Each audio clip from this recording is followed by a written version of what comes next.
In the heart of a sleepy Seattle suburb, where the morning fog clung to the evergreens like a whispered secret, the Thompson family stirred with the kind of unbridled excitement that only comes from the promise of a weekend escape from the grind of everyday life. John Thompson, a sturdy 42-year-old with calloused hands from tinkering in his garage, and a perpetual 5 o'clock shadow that spoke of late nights poring over spreadsheets at his mid-level tech firm, had been dreaming up this trip for months. As a manager in a bustling company that churned out circuit boards and software gizmos for the digital age, John's days were a blur of meetings, deadlines, and the relentless hum of fluorescent lights. But he was the kind of dad who believed family came first, no matter how many overtime hours it took to make it happen. He'd scrimped and saved haggling over the price of a beat-up white RV at a dealership on the outskirts of town. Not some shiny new model with all the bells and whistles, but a reliable old beast with enough room for three to stretch out, cook simple meals, and watch the stars without the city lights washing them out. "This here's our ticket to the wild," he'd joked to his wife Mary as he signed the papers, his voice thick with that Midwestern twang he'd never quite shaken from his Iowa roots. Mary Thompson, 39, with her soft auburn curls tied back in a practical ponytail and eyes that crinkled at the corners when she laughed, was the glue that held their little world together. A stay-at-home mom who moonlighted as an art instructor at the neighborhood community center, teaching wide-eyed kids how to splash colors onto canvases and turn scribbles into stories, Mary had a gentle way about her that made strangers feel like old friends. She was the one who filled photo albums with meticulously labeled snapshots, birthdays at the park, Christmas mornings, with mismatched pajamas, school plays, where Emily stole the show, and her home was a testament to that love walls lined with frames capturing the Thompsons in their happiest, messiest moments. For this trip she'd risen before dawn, her kitchen island a whirlwind of activity, slicing fresh tomatoes for turkey club sandwiches wrapped in wax paper, packing a thermos of strong black coffee for John, and stashing Emily's favorite trail mix, peanuts, raisins, and those chocolate-covered pretzels that always left crumbs in the RV's upholstery. "We've got enough here to feed an army," she said with a wink, her voice carrying that warm, reassuring lilt that could calm a storm. And then there was Emily, their 16-year-old firecracker of a daughter, a high school sophomore with freckles dusting her nose like cinnamon on toast, and a mane of wild blonde waves that she wrestled into a ponytail only when absolutely necessary. Emily was all teenage energy, curious as a cat, quick with a sarcastic quip, and forever glued to her flip phone texting friends about band practice or the latest drama on some online forum where kids swapped stories about crushes and conspiracy theories. She and John butted heads sometimes over curfews or chores, the usual parent-teen tango, but trips like this. They were her jam, a chance to unplug from the chatter of school hallways and dive into the real-world camera in hand. She'd begged for this one, scrolling through campground reviews on her laptop late into the night, her eyes lighting up at descriptions of crystal-clear creeks and hiking trails that wound through ancient forests. "Dad promised we'll hit that waterfall overlook. It's supposed to be epic for pics," she'd pleaded, and John had ruffled her hair, promising the moon if it meant seeing that grin. By mid-morning, the RV was stuffed to the gills, Mary's cooler humming with ice packs and perishables, Emily's backpack bulging with her Polaroid camera, a dog-eared journal for scribbling haikus about moss-covered rocks, and a stack of mixtapes she'd burned on her boombox, Nirvana bootlegs mixed with that new indie folk stuff that made Mary roll her eyes, but secretly tap her foot. John had his roadmap marked with highlighter pens in neon yellow for the must-sees a loop through the Cascade Mountains, that rugged spine of Washington state, where the air smelled like pine sap and possibility. He climbed into the driver's seat at 10 a.m., Sharp, the engine rumbling to life with a throaty growl that vibrated through the seats, and they pulled out of the driveway, waving to nosy neighbors who peeked from behind lace curtains. "Y'all have fun. Now don't let the bears eat your s'mores," called Mrs. Hargrove from next door, her voice carrying on the breeze, and Emily stuck her head out the window yelling back, "Only if they bring their own chocolate." The drive east on Interstate 90 was a symphony of small joys, the Space Needle shrinking in the rear view as Seattle's skyline gave way to rolling foothills, Mary's hand resting lightly on John's knee during a stretch of easy highway. Emily snapping shots of the passing billboards advertising huckleberry pie at roadside diners. John kept the radio low, tuned to a classic rock station crooning Springsteen anthems about born-to-run dreams, his focus steady on the wheel while stealing glances at his girls. Mary's serene profile, Emily's animated chatter about spotting a bald eagle soaring overhead. It was the kind of ordinary magic that families chase the stuff of Kodak moments and faded postcards, and as they crested the pass into the Cascades proper, the world opened up like a deep breath. Jagged peaks cloaked in emerald forests, rivers snaking silver through valleys carved by glaciers long gone, the air turning crisp and alive with the scent of damp earth and wild berries. They rolled into the campground by early afternoon, a tucked-away spot off a gravel spur road ringed by towering Douglas firs that whispered secrets to the wind and a burbling creek that chuckled over smooth stones. The site was half full with other weekend warriors, families in pop-up tents, retirees with fishing rods slung over shoulders, and the Thompsons slotted right in like puzzle pieces, clicking home. John backed the RV into their spot, with practiced ease, unhooking the awning, while Mary unpacked the grill, its chrome legs sinking into the soft duff of pine needles. Emily was off like a shot camera, swinging from her neck, capturing the play of sunlight filtering through the canopy, the way the creek caught rainbows in its ripples, a chipmunk frozen mid-scurry on a log. "This is paradise," she texted a bestie back home, attaching a blurry shot of the RV, dwarfed by the trees, her thumbs flying over the tiny keypad. The campground host, a grizzled vet named Tom, with a face like weathered leather, and a thermos of coffee perpetually in hand, ambled over to collect the fee, nodding approvingly at their setup. "First-timers up here?" he asked, and John chuckled. "Nah, but this rig's new to us. Hope she holds up to the altitude." Tom clapped him on the shoulder, sharing a yarn about a storm that once flooded the lower sights, but the Thompsons waved it off, too wrapped up in their bubble of bliss to borrow trouble.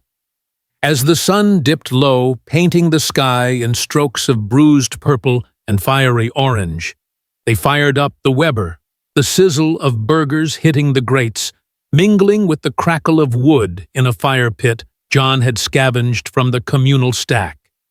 Mary flipped patties with tongs, her apron dusted in flour from earlier biscuit dough, while Emily skewered marshmallows on coat hangers bent into hooks, her laughter bubbling up as the sugary blobs caught fire, and she blew them out in dramatic puffs of smoke. John cracked open a couple of cold ones. Coors for him, a root beer float for the ladies, and they settled around the flames, plates balanced on knees, trading stories under the emerging stars. Emily regaled them with tales from school, the cute barista at the mall coffee shop, who'd slipped her a free latte, her latest crush on the drummer in the garage band down the block. Mary shared a memory of her own wild youth, backpacking through Yellowstone with college pals dodging bison like they were dodging finals. John, ever the storyteller, spun yarns from his cubicle days, the time a prototype gadget short-circuited and filled the office with popcorn-scented smoke. The night deepened the campground's other voices, fading to a distant murmur. Guitar strums from Site 3, a baby's coo from the family van nearby, and the Thompsons lingered reluctant, to break the spell, their faces aglow in the fire's dance. Emily jotted notes in her journal by flashlight, words tumbling out about the taste of char on her tongue and the way the mountains seemed to lean in, listening. It was pure, unfiltered Americana, the ritual of s'mores, sticky on fingers, the shared blanket against the chill, the quiet certainty that tomorrow would bring more of the same hikes to hidden vistas, maybe a dip in the creek. If the water wasn't too frigid, then the easy roll home with sunburned noses and hearts full to bursting. Come dawn, the camp stirred with the rustle of zippers and the percolate of coffee pots, folks shaking off dew from tents and folding lawn chairs with practiced efficiency. John was up first as always, brewing a pot on the RV's propane stove, the rich aroma cutting through the mist like a siren's call. He wandered to the host shack around 8, trading a firm handshake with Tom. "Appreciate the hospitality. We'll be back next summer. Mark my words," John said, his grin, easy voice carrying that no worries vibe of a man whose world was squarely on track.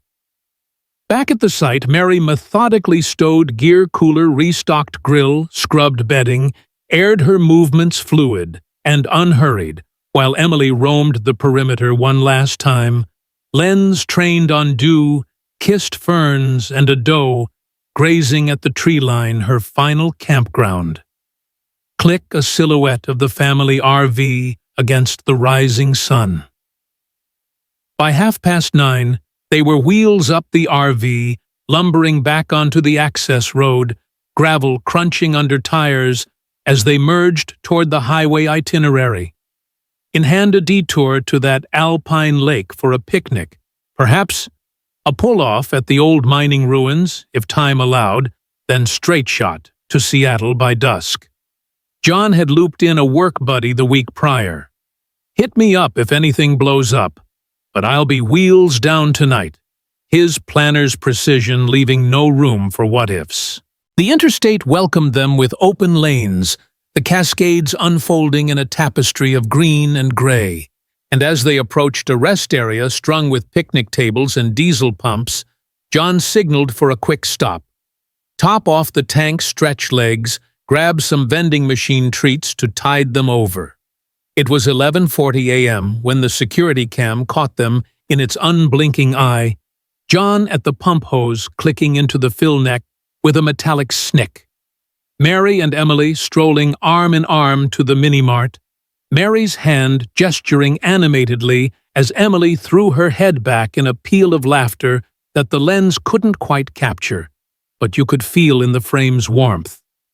They emerged with plastic bags, rustling bottles of Dasani, sweating in the heat bags of Doritos, and those Hershey bars Emily couldn't resist, nothing out of the ordinary for road warriors fueling body and soul. Emily paused to snap a quick pic of a roadside sign touting world's best apple pie ahead, her smile wide and untroubled, the kind that says, "Life's just getting good."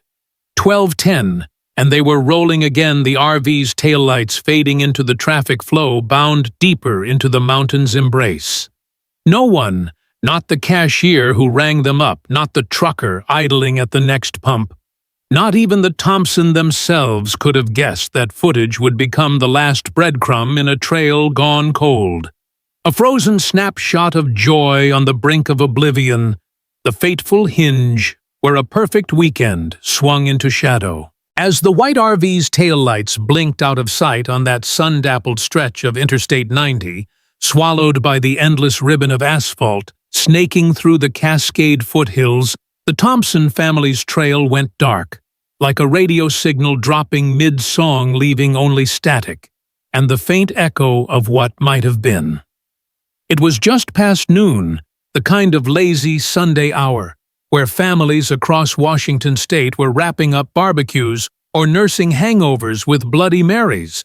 But for the Thompsons, the clock had started ticking toward something far more sinister, a void that would swallow them whole without so much as a ripple. Emily, ever the social butterfly, even in the boonies, fired off one last text, to her best friend back in Seattle. Hitting the road soon pics incoming when we're home. Miss you already. Her thumbs dancing over the phone's buttons as the signal bars flickered from full to ghosting. Mary glanced back from the passenger seat, her voice light over the hum of the engine. Save some battery for those waterfall shots, kiddo. We're not missing that overlook. John just nodded, his eyes locked on the rear view. A faint smile tugging at his lips as he merged into the sparse traffic. The RV's tires humming a steady rhythm against the pavement, bound for that alpine lake gem he'd circled in red on the map. The one with the pebble beach, perfect for skipping stones and dipping toes in glacier melt chill. The plan was ironclad. A couple hours of scenic detours, maybe a quick lunch spread on a checkered blanket, then the downhill cruise back to the burbs by dinner, where John would fire up the backyard grill for round 2, and Emily would crash with her Walkman, replaying the trip's highlights in her head.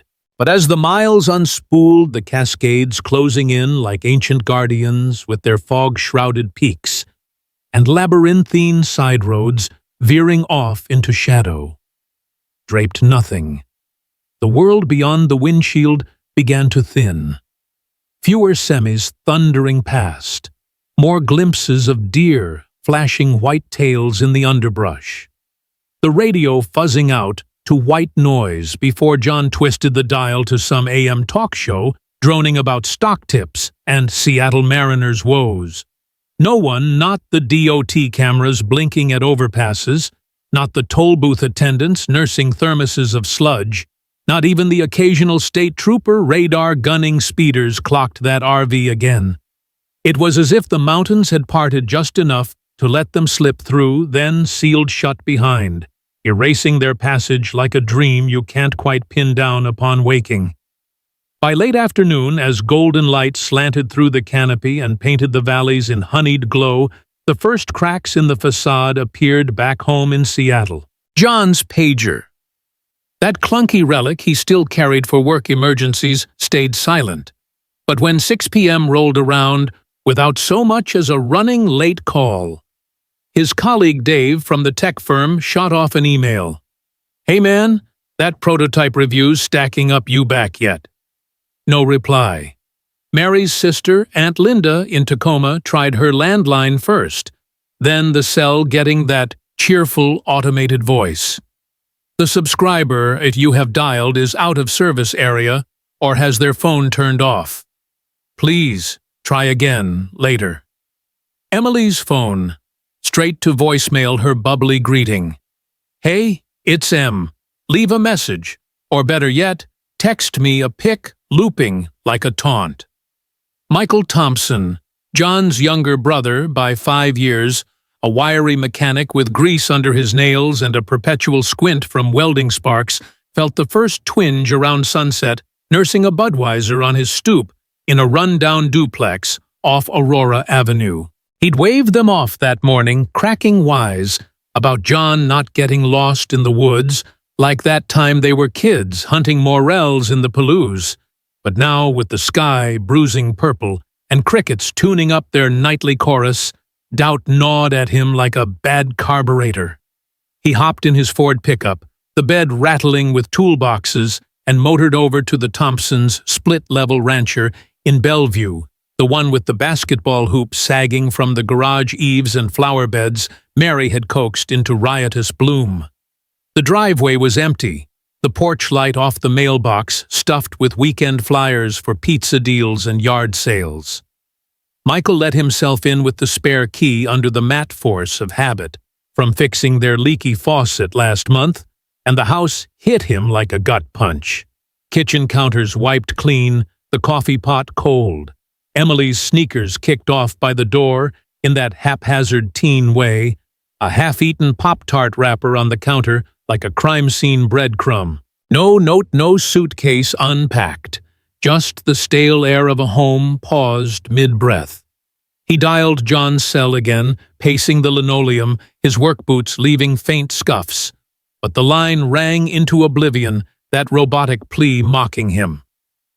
By 10 p.m., with the Mariners game flickering, ignored on the TV, and a six-pack dwindling.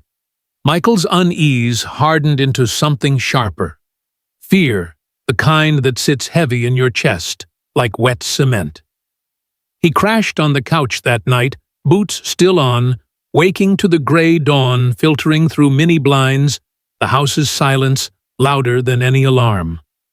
Monday morning dawned drizzly, the kind of Pacific Northwest slog that turns commutes into misery, and at the tech firm in Redmond, a sprawling glass box of cubicles buzzing with the scent of microwaved ramen and fresh ground Starbucks. John's absence registered like a skipped heartbeat. Dave, nursing a lukewarm Joe at his desk, cluttered with circuit diagrams, glanced at the clock around 8:15, then fired off another email, this one with a nudge of worry. John, meetings in 20. Everything cool? No, ping back. The team lead, a no-nonsense gal named Karen with a clipboard habit, poked her head into his empty office, the one with the Seahawks poster and a ficus wilting from neglect, and muttered, "Where the hell is Thompson? He's never late. Guy's got a watch fused to his wrist." Calls went out to the cell, the pager, even Mary's number, but it was crickets, the kind that echo in your skull. Over at Emily's high school, a sprawling brick behemoth in the east side burbs, where lockers slammed like punctuation and the halls smelled of Axe body spray and cafeteria tater tots.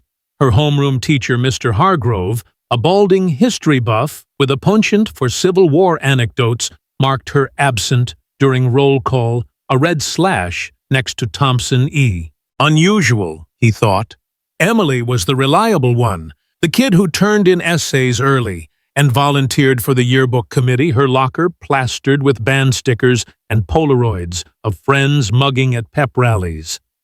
The guidance counselor rang the house line by 9 a.m., letting it ring through to voicemail, leaving a message that hung in the ether. "Emily, it's Miss Patel. Everything okay? Call us back. Back at the Thompson place." Michael was already 3 coffees deep, his cell glued to his ear as he badgered the State Patrol hotline voice, rising with each transfer. "Look, my brother's not the type to ghost. He's got a kid, a job, responsibilities. Something's wrong. I can feel it in my bones." The desk sergeant, a jaded vet with a mustache like a broom bristle and coffee breath that could strip paint, leaned back in his swivel chair, the precinct humming with the clack of keyboards and the low buzz of fluorescent tubes. "Sir, families extend trips all the time. Cell service sucks up in the Cascades RV, could have blown a tire. Give it 24 hours. We don't jump the gun on missing persons unless there's evidence of foul play." Michael paced the bullpen lobby linoleum, squeaking under his boots, arguing with the kind of raw desperation that comes from knowing your blood better than anyone. John doesn't blow off work hell. He once dragged himself in with the flu just to close a deal. And Emily, that girl's glued to her phone like it's an extra limb. This ain't normal. The cop sighed, flipping through a dog-eared manual, but the magic words minor involved Emily's 16 years tipping the scales, shifted the gears. By 2 p.m., a formal missing persons report was filed, the ink still wet on the forms, as a detective named Ruiz, a compact Latino guy with a buzz cut and a notebook perpetually in his breast pocket, took the wheel. "We'll start with the last knowns," Ruiz said, snapping photos of the report with his flip phone highway cams, campground logs. "But keep expectations real. This could be a simple mix-up." It wasn't. The task force spun up fast, a war room in the Bellevue PD annex, smelling of stale donuts and printer toner maps of the Cascades pinned to cork boards like battle plans. Ruiz's team pulled the Interstate 90 footage first, that 11:40 a.m. clip from the rest area, mini-mart, grainy, black and white, but clear enough to freeze the blood, John at the pump's credit card swiping with that efficient flick of the wrist. Mary looping an arm around Emily's shoulders as they browsed the chip aisle. Emily's laugh, a silent ripple across her face, bright and unshadowed, like she was sharing the punchline to the world's best joke. The receipt time-stamped their haul: 2 liters of Coke, a family-size bag of Cheetos, Emily's go-to Snickers bars, enough for another day on the road. Not the skeleton crew of snacks for a straight shot home.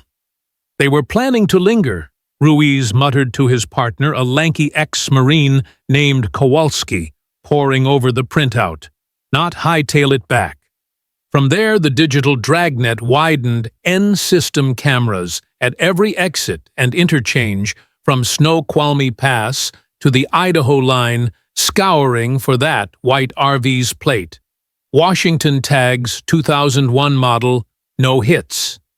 Gas stations, motels, even the Alpine Lake pullout, John had dog-eared zilch. It was like the vehicle had sprouted wings and flitted off the grid, leaving the highway's electronic eyes blinking in confusion. By Tuesday, the search went boots on ground, a full-court press that turned the Cascades into a hive of orange vests and crackling radios. State troopers in mirrored shades cordoned off trailheads, their cruisers idling with lights flashing like strobes at a bad rave. Search and rescue crews from King County SARE rappelled into ravines, harnesses creaking as they scanned for glints of metal or scraps of fabric snagged on blackberry brambles. Helicopters chopped the air overhead, their downdraft whipping pine needles into whirlwind spotters in bubble cockpits, glassing the treetops for any anomaly. A flipped RV in a gully, tire tracks veering into oblivion. Volunteers poured in by the truckload, grizzled loggers from Enumclaw with chainsaws slung over shoulders, church groups from Tacoma hauling coolers of Gatorade, even a pack of golden retrievers from a K9 unit, noses twitching at phantom scents on the wind. The terrain was a beast: switchbacks that clawed up sheer granite faces, old logging roads choked with ferns and fallen snags, fog pockets that swallowed whole valleys like cotton in a dryer. "This ain't Yellowstone," grumbled a SAR vet named Harlan, hacking through Devil's Club with a machete, thorns snagging his Carhartts like barbed wire kisses. Cascades eat people for breakfast and spit out the bones. Tips flooded the hotline, a deluge of maybes that kept the switchboard lighting up like a pinball machine. A waitress at a Clee Ellum diner swearing she poured coffee for a frazzled dad and 2 gals in hiking gear Sunday eve. A fly fisherman on the Yakima River yapping about headlights flickering through the trees like fireflies on steroids. An old-timer at a roadside tavern, 3 whiskeys deep, insisting he heard a girl's holler echoing off the cliffs. Around dusk sounded like a bobcat with a bellyache, but human enough to curdle milk. Ruiz chased them all, his Crown Vic kicking up gravel on rutted fire roads, notepad filling with scribbles that led to dead ends. The diner folks described a minivan family from Oregon, not an RV crew. The headlights, just some poachers spot-lamping elk. The holler wind through a hollow tree, or maybe the old man's night terrors. Media swarmed like yellow jackets, local news vans clogging the pass with satellite dishes blooming like metal flowers, anchors in parkas, breathlessly intoning from helipads. A Seattle family's nightmare unfolds in these unforgiving peaks. What twisted fate claimed the Thompsons? The Seattle Times splashed it across the front page, a grainy still from the rest stop. Cam above a headline that screamed, "Vanished without a trace, RV. Family's eerie exit from the grid." While national outlets like Dateline sniffed around producers cold calling Michael for tearful sound bites.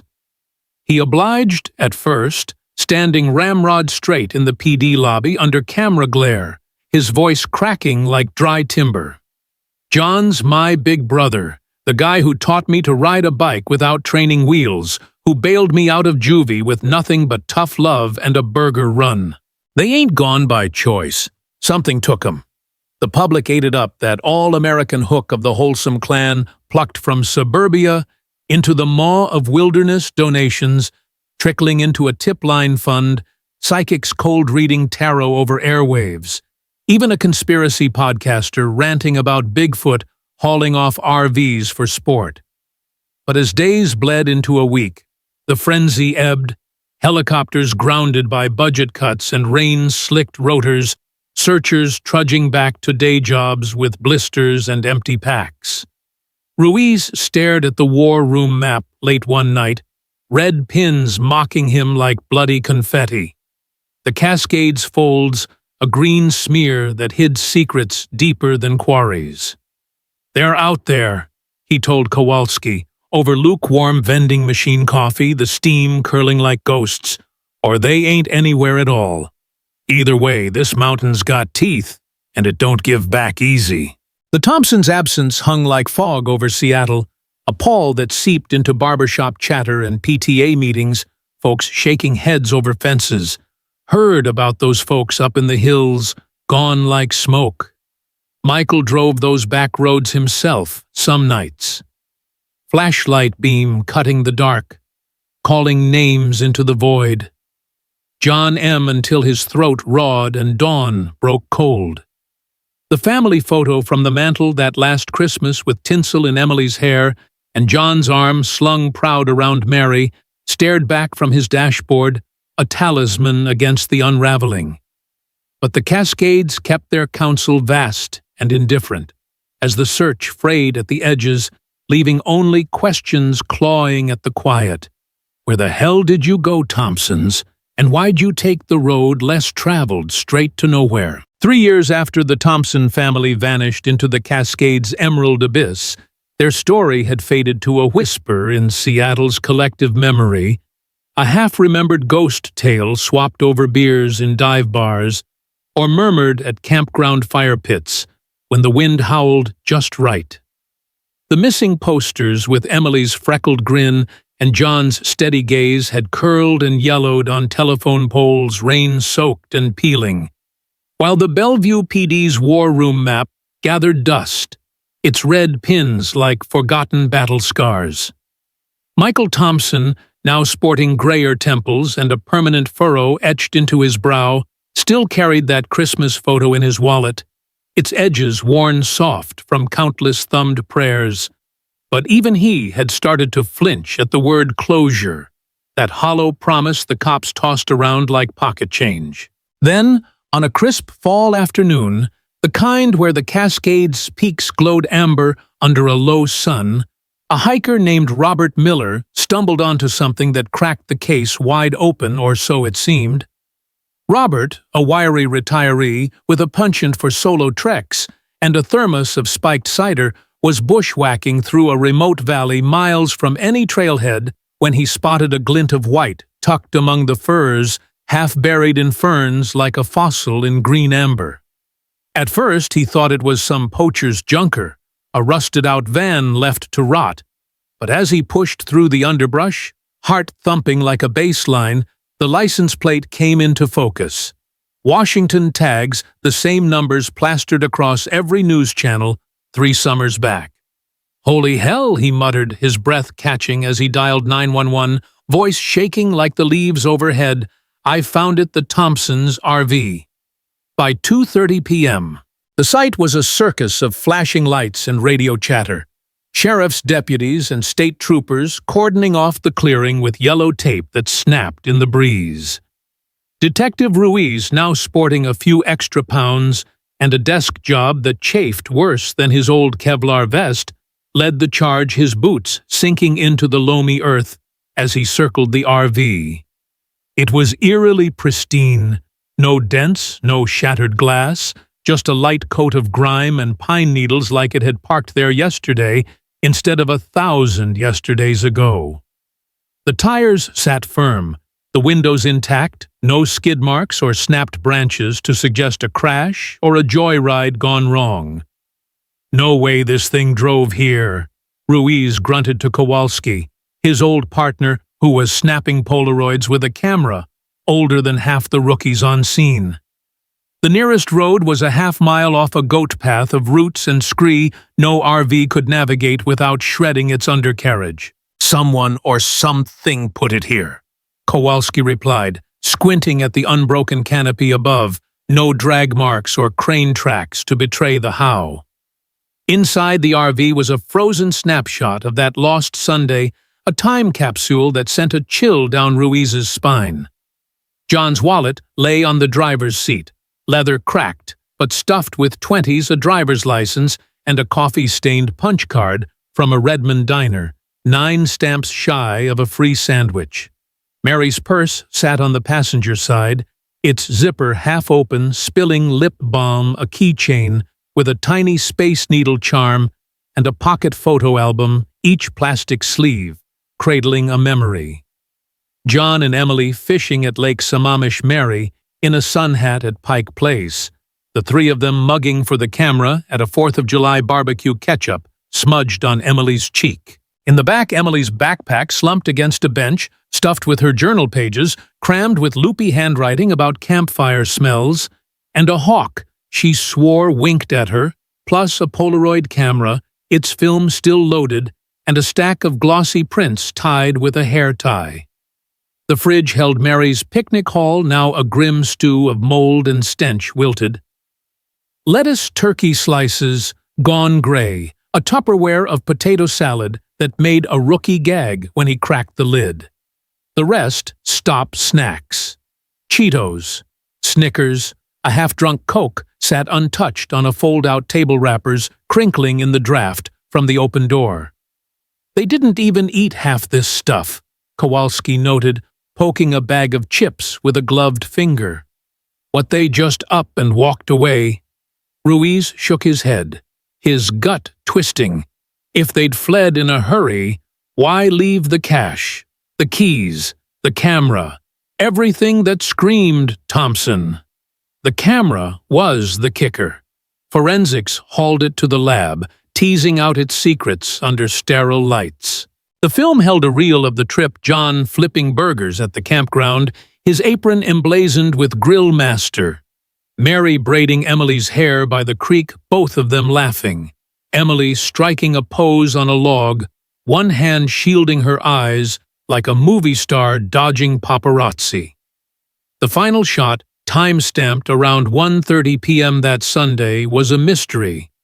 A clearing in the woods, sunlight slanting through pines, a glimpse of what might have been a trail or just a deer path, no landmarks to pin it down. Could be anywhere in 100 miles. The tech sighed, slapping the prints on Ruiz's desk. No blood, no fingerprints, but the Thompsons, no signs of a struggle, no nothing. Just a ghost ship on wheels parked in a place it had no business being. The news hit like a lightning strike, jolting the case back into the spotlight. Como News led with helicopter shots of the RV, a white speck in a sea of green. The anchor's voice grave, a breakthrough in the Thompson family mystery. But where are John, Mary, and Emily? The Seattle Times ran a front-page spread. RV found family still lost with that rest stop. Cam still of Emily's grin haunting every reader. Social media, now a bigger beast than 3 years prior, lit up with @find. The Thompsons' hashtags, armchair sleuths on Reddit, spinning theories from alien abductions to Sasquatch ambushes. Michael Chain, smoking camels outside his garage, faced a gauntlet of news vans, his voice raw as he fielded questions. It's something sure, but it ain't them. I need my brother, my sister-in-law, my niece, not their damn luggage. Relief warred with despair in his chest. The RV was a thread, but it led nowhere, a cruel tease that left his hope ragged. Ruiz's team swept a 10-mile radius around the site, choppers buzzing, low dogs, sniffing for human scent, volunteers combing ravines for a shred of clothing or bone. Nothing. Not a sock, not a hair tie, not even a gum wrapper. The RV's gas tank was bone dry, but the engine purred when jumped no mechanical gremlins to blame. Experts, geologists, accident reconstructionists pored over topo maps, shaking heads at the impossible logistics. No road, no skid path, no way that rig rolled in without a tow or a miracle. A grizzled surveyor muttered, tossing his clipboard in frustration. The why nagged worse than the how. If someone moved it, why go to the trouble? And where the hell were the Thompsons when it happened? Public fervor surged vigils sprouting in Seattle parks, with candles flickering against the drizzle, pastors invoking the family's names in Sunday sermons. But as weeks dragged on, the leads fizzled, the RV's secrets locked tight in its silent shell. Michael drove to the site one gray morning, standing alone where the tape had sagged, staring at the empty RV like it might whisper answers. It didn't. The Cascades loomed indifferent as ever, their shadows swallowing the light, and the Thompsons' absence grew heavier, a wound that refused to scab over, leaving only the echo of a family lost to the wild's cold embrace. A decade after the Thompsons vanished, their story had become a faded scar on Seattle's psyche, the kind of tale dredged up in late-night diner chats or true crime podcasts that spun it into campfire legend. The RV's discovery, once a flare of hope, had fizzled into another dead end, and the Bellevue PD's case file sat buried under newer mysteries, its pages brittle with neglect. Michael Thompson, now pushing 60 with a limp from a bad knee and eyes shadowed by too many sleepless nights, still carried that dog-eared Christmas photo. But his search had quieted no more midnight drives through the Cascades, no more flyers stapled to utility poles. Then, one damp spring morning, a stranger named David Walker shuffled into the precinct, his hands trembling as he claimed, "I know something about the Thompsons." A wiry guy in his 40s with a patchy beard and a thrift store jacket, David spun a tale that hit like a gut punch. He'd been squatting in the mountains that night, dodging a rap sheet for petty theft, when he saw a family climb out of an RV under moonlight. The dad got out first, then the mom, then a girl. She was crying, real shook up. He told Detective Ruiz, his voice low like he was confessing a sin. They walked into the woods, and maybe half an hour later, I heard a scream like something med went down. Ruiz, now a captain, with gray, streaking his buzz cut, leaned forward, pen frozen over his notepad, the old war room humming back to life. The media pounced, Como News blasting Thompson case. Bombshell witness claims, nighttime sighting. Twitter erupted with Thompson mystery. And Michael Chain, smoking outside his garage, felt hope flicker like a dying bulb laced with dread at what David's words implied. Ruiz's team dug in, combing David's story for cracks. They trekked to his supposed vantage point, a rocky outcrop miles from the RV's resting place. But the timeline didn't jibe with the rest stop footage, and the terrain he described was all wrong, too steep for an RV to even skirt. When pressed on details, John's jacket color, Emily's backpack, the RV's decals, David's memory fogged up his answers. Oh, vague, dark clothes. Maybe I was pretty far off. Under scrutiny, his story crumbled. He admitted to watching old news clips, piecing together a yarn for attention, a habit from past stints feeding cops. Bad tips. By week's end, Ruiz shut it down, issuing a curt press release. Witness statement deemed non-credible due to inconsistencies. Michael's face, caught on camera outside the precinct, was a mask of grief and fury. Another damn lie. How many times we gotta bleed for this? Other lead sightings of an Emily lookalike at a Portland bus depot, a Mary doppelganger at a Spokane farmer's market, proved to be mirages, mistaken identities that left Michael chasing ghosts. A prank call from a girl claiming to be Emily, her voice eerily close, nearly broke him, until it traced to a bored teen in Tacoma, giggling over a cruel stunt. The case went cold again, the Cascades' secrets locked tight. New roads and lodges sprouted where searchers once trudged, and the RV site became a hiking stop with passers-by whispering, "Wasn't this where that family disappeared?" Michael, older and quieter, stopped chasing tips, but still paused at women Emily's age, now 40, wondering if she'd have her mother's laugh. The police kept the file open, but it was a formality. No new leads, no budget, just a dusty folder in a basement archive. What stole the Thompsons? A cliffside tumbled their bones hidden in some uncharted ravine. A predator in the woods leaving no trace. Or a choice to vanish, though their steady lives mocked the idea. The truth stayed buried, but their absence taught a hard lesson. Cherish the ordinary, the backyard barbecues and late-night laughs, because a single Sunday can steal it all. Michael's hope battered but unbroken, and the Thompson story still whispered in Seattle's shadows. Beg us to remember the lost, to hold tight to those we love, before they slip into the wild's silent grip. Subscribe and share to keep their memory alive.